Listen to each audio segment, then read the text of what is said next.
Good morning once again, Copper Basin. Today is Tuesday, April 28th, 2015. I'm Reed O'Neill with Cbtv News at 9. And on today's show, we'll be talking about a barbecue fundraiser. But for now, let's head over to the desk.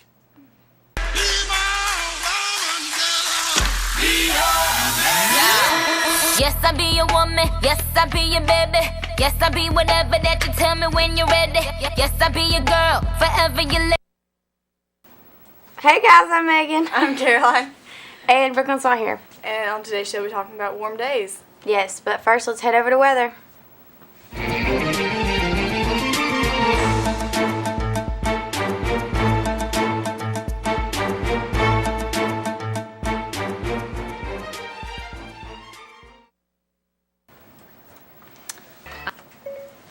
What's the weather going to be like today? Here's the forecast for today.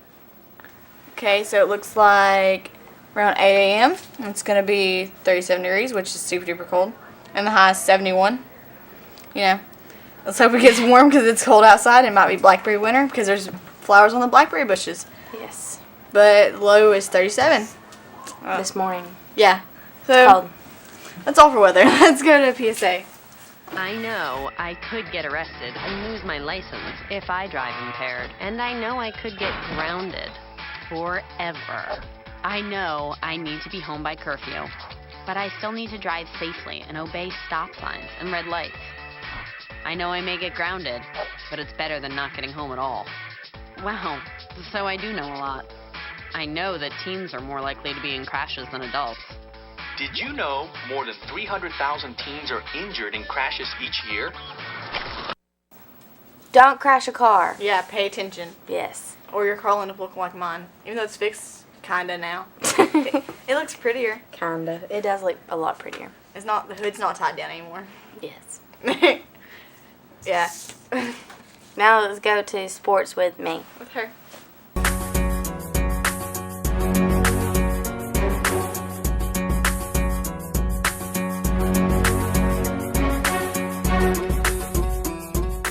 Hey guys, our next softball game is going to be the 30th at home against Murphy at 5. And our next baseball game is going to be, wait, no, got that backwards. Never mind. Baseball is against Murphy at 5 the 30th. And our softball is Grace at home at 4:30 on the 30th. Now that's all for sports. Let's head over for lunch.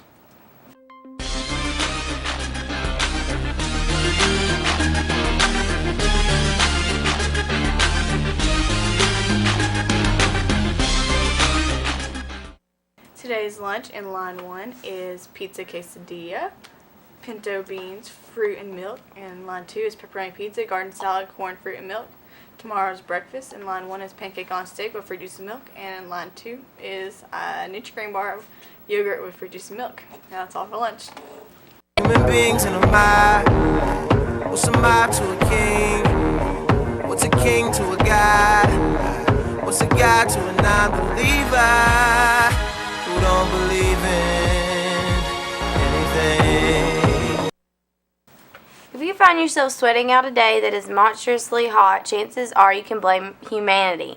A new report links 3 out of 4 such days to man's effects on climate, and as climate change worsens around mid-century, that percentage of extremely hot days being caused by man-made greenhouse gases will push past 95%, according to the new study published Monday in the journal National Climate Change.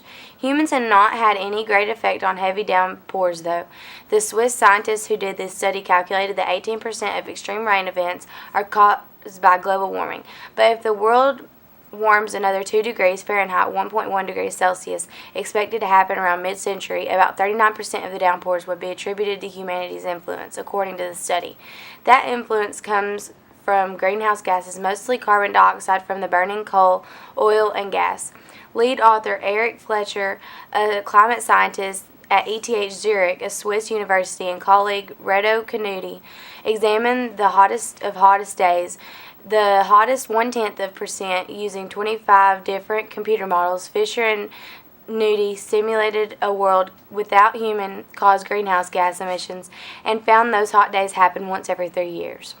Then they calculated how many times they happen with the current level of heat trapping gases, and the number increases to 4 days. So three or four are human caused, the team said. And when the scientists dialed up the greenhouse gases using current population trends to simulate a world about mid-century, they got 26 out of those super hot days, almost a whole month. Fisher said the figures that Fisher and Nudie calculated are global estimates. The margins of error plus or minus about 13% with hot days grow larger when smaller regions are considered. However, they found Africa and South America now have the highest percentages of unusual hot days that could be blamed on human influence, 89% and 88% respectively.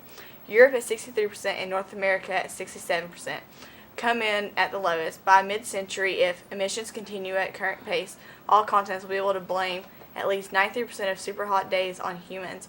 Half a dozen outside scientists praise the study as a valid, elegant, and important. When people ask if a single weird weather event is due to human activity or just natural variation, that's the wrong question because both factors are always involved, says Princeton University climate scientist Michael Oppenheimer, who wasn't part of the study but... Dude. This is boring. Yeah. We're never letting Brooklyn do the story again. Ever. It's Ever. hot. Yeah, so apparently it's hot, 3 out of 4 days, blah, blah, blah. Yay, global warming. Humanity. Okay. That's is it. what made it warm. Yeah, okay. Birthdays today are Robert Waters and Kaylee White. U.S. History Pilot Test is the 30th. Yes. I wonder what Joke Dog has for us. Joke Dog has just an opposing joke. Instead of warm, this one's cold. What do Eskimos get from sitting on the ice too long? What? Polaroids.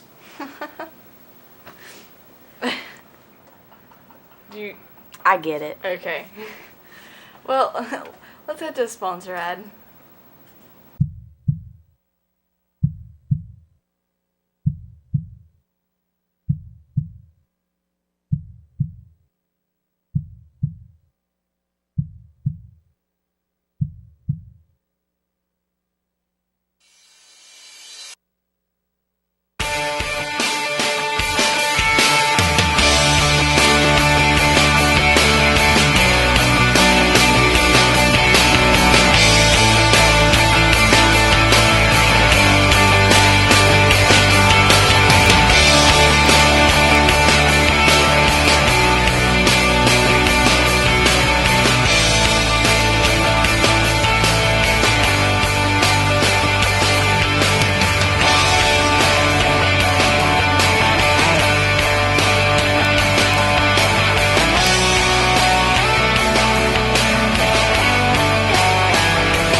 The news, ladies, for another story. Lana's Love Foundation will be having a barbecue to raise money for kids with cancer, giving kids the chance to have a little fun with their families. One of these days, there will be a cure for cancer, and kids especially won't have to go through this. It's hard enough on adults, but it's even worse on children. David Smith is an 11-year-old cancer survivor who states, "I understand what cancer can do and what it does to families," said Smith. "It means a lot right now. Their goal is to raise at least $8,000 for Lana's Love Foundation." Well, that's all the news we have here for today. I'm Reed O'Neill with CBTV News at 9, signing off.